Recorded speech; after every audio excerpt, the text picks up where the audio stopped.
morning, everybody. It is the beginning of March. We're back into the 30s here, so spring is in the air.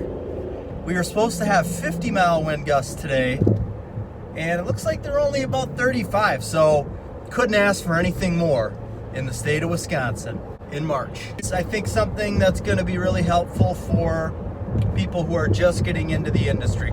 Don't count your commission checks before they hatch. Before the deal is closed and money has exchanged, paperwork signed, you're at the closing table and keys are passed, the closing has not yet taken place. I know for me, a lot of times, once I meet with somebody and I get a commitment from them, I'm already pretty much counting that commission check.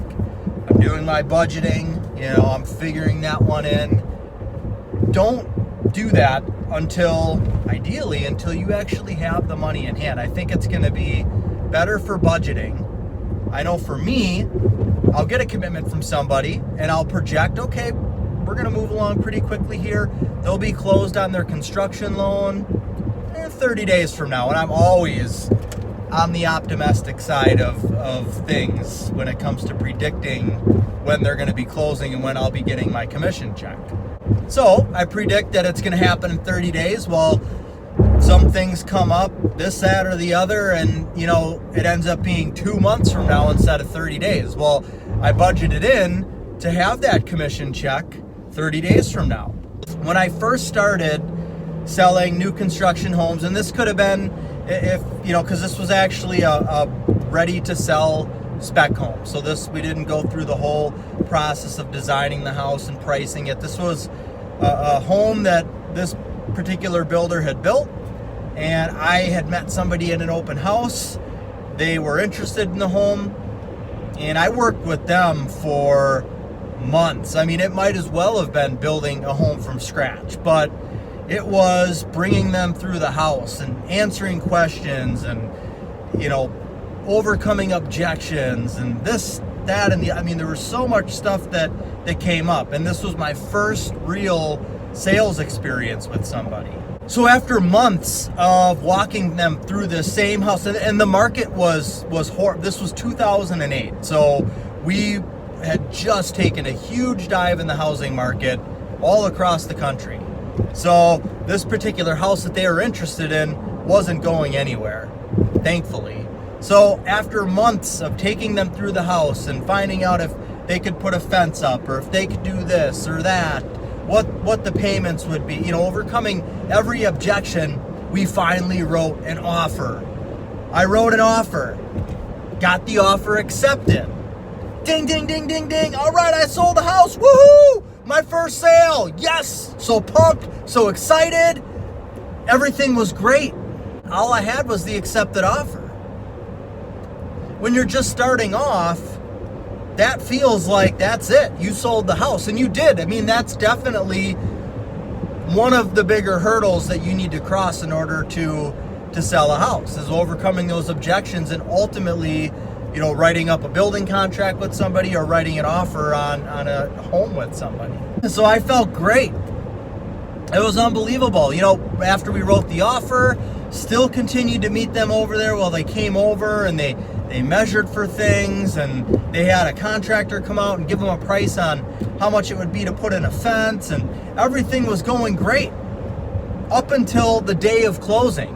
10:30 rolls around in the morning. That was supposed to be the time in which they were going to close on the house. They were going to be at the title company. We had somebody from the home building company that was going to be there as well. And I get a phone call. They're not here. They're not here yet. So I try reaching out to them, just find out if they're on their way. Maybe they're late. Don't get any response back. Don't hear from them at all that entire day. Well, I'm newbie. I don't fully understand things, but that's pretty much it. You don't show up for closing, it's done. Something's happened. You're out of it. You got cold feet. You're done.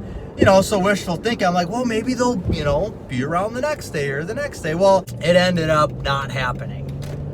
I was so disappointed. I needed that commission check. I was solely dependent upon sales. I was 100% commissioned sales. That was the first deal that I was going to have, and it didn't happen. So there were no signs of this not happening until I got the phone call. It was 10:30 in the morning. That was closing time, and they didn't show up. Up until then, there were no signs whatsoever. So if you're new to the industry, don't count your commission checks before they hatch. So until everything is done and finalized, it's not done and finalized. There's still a chance that something could happen. I mean, everything, the appraisal could appraise out fine, no issues with home inspection, everything's fine, but something happens. The buyer gets cold feet or whatever, and then that's it. That's not going to be the majority of times that this is going to happen, but just always know in the back of your head, don't celebrate the full celebration until you have actually closed on the property. And the reason I bring this up is because I now have another situation. In my last video, I talked about a vacant land property that we had got, or I was waiting to hear back from the seller on.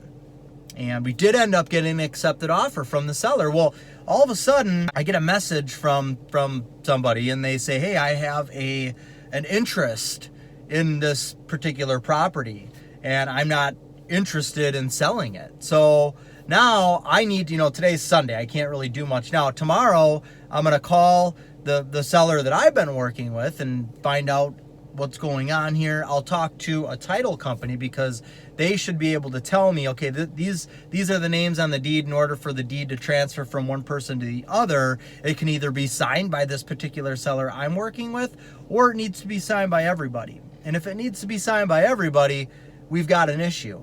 Once again there, I haven't had anything like this happen in a long time. So once we got the accepted offer, yes, all right, got an accepted offer. It took a lot of work to bring the buyers up to the price in which we could get the accepted offer. So once we got that, I was ecstatic. And we hadn't even got the earnest money check yet. So, once you get the accepted offer, that's great. That's step one.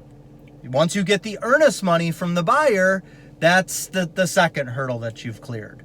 Once you get through the appraisal and then the home inspection, you're pretty much home free. You're just waiting now for the closing date to happen. And as long as the buyer doesn't pass away, or the seller doesn't pass away, or the buyer gets cold feet, everything should be good to go. Well, that's really all I wanted to talk about. Those are just a couple of things. If you're new to the industry, whether it's selling new construction homes or real estate, don't budget in that commission check until you actually have it in hand. It's really going to help you with your actual budgeting and financing portion of your life. Number two, don't count that as a sale until everybody's left the closing table.